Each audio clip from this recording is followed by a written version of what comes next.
Il ne saute pas de 40 mètres, mais cela reste tout de même impressionnant. Un saut de 12 mètres pour l'un et de 6 mètres pour l'autre. Ces jeunes passionnés se font plaisir, mais ils l'assurent, le risque est mesuré. Déjà, à chaque fois, quand on saute, il faut toujours vérifier le fond. Et il ne faut pas surestimer ses capacités, donc pas aller chercher des trucs trop hauts. Et si on ne le sent pas, il ne faut vraiment pas le faire. C'est quand même un peu dangereux, mais ça dépend surtout de la hauteur. Là, à 6 mètres, on risque pas vraiment grand-chose. Je me suis raté plusieurs fois. Mais il vaut mieux apprendre de plus bas. Par exemple, j'ai appris d'environ 50 cm et après je suis monté à 3 mètres, 6 mètres. Donc il faut y aller par échelon, étape par étape. Ici, au bassin Malheur, ce sont principalement des adolescents qui s'amusent à sauter du simple saut au salto en passant par les dodds. Bien que novice, Roman, 15 ans, s'est laissé tenter sous le regard de son père. On a l'habitude, on fait du canyoning, on fait des raftings.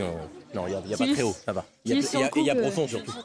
Si sur le coup t'as peur, une fois que t'as sauté, tu sens pas. En vrai, ça va trop vite, tu n'as pas le temps Ça de... ne ferait pas sauter plus haut que ça. Il y a quand même une part de risque, il y a parfois des accidents, des drames. Qu'est-ce que vous en pensez? Oui, c'est sûr qu'il y a moyen de se faire mal si on fait n'importe quoi. Bon, elle a 15 ans, elle est réfléchie quand même. Je sais qu'elle ne va pas prendre de risque de glisser ou...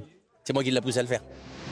Sur les réseaux sociaux, les professionnels du saut sont de véritables stars, alors forcément, certains sont tentés de les imiter, y compris là où l'accès n'est pas autorisé. Je connais très bien la cascade du Chaudron, du coup, j'y étais il y a 2 semaines de ça. C'est vrai que l'espace, les lieux sont interdits, mais il faut faire très attention si on y va et surtout ne pas inciter les gens à sauter par exemple. Plus t'es haut, l'eau ça devient comme du béton si t'atterris mal. On a le danger partout. Il faut connaître les bassins déjà. Parce que, comme dit le jeune homme tout à l'heure, la profondeur, il compte aussi.